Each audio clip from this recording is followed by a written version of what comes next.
Hi viewers, welcome to Navatech solution. మీకు ఈరోజు కంప్యూటర్ను కీబోర్డు షార్ట్కట్ ద్వారా ఎలా షట్ డౌన్ చేయాలని చూపెడతానండి. ఇక్కడ మీరు ఏం లేదంటే మనము కంప్యూటర్లో వర్క్ చేసిన తర్వాత కంప్యూటర్ బంద్ చేసిపోతుంటాం. మరి బంద్ చేయడానికి మనం ఏం చేస్తున్నాం అంటే విండోస్ బటన్లోకి వెళ్ళి ఈ విధంగా వెళ్ళి షట్ డౌన్ చేసి వెళ్ళిపోతుంటాం. ఇదంతా మనకు లేట్ ప్రాసెస్. ఇలా కాకుండా మనకు కీబోర్డ్ ద్వారా ఎలా షట్ డౌన్ చేయాలని చూపెడతానండి.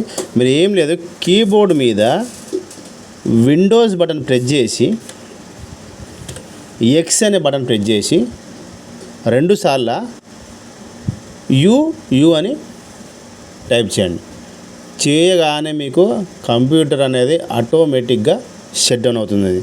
ఎందుకంటే నేను ఇప్పుడు మీకు ఇక్కడ చూపెట్టట్లేదు, సిస్టమ్ బంద్ అవుతుంది కాబట్టి మీకు చెప్పడం జరుగుతుంది.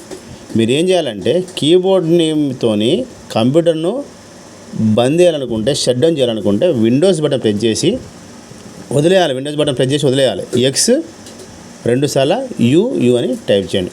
ఆటోమేటిక్గా ఈ యొక్క కంప్యూటరు ఆఫ్ కావడం జరుగుతుందండి.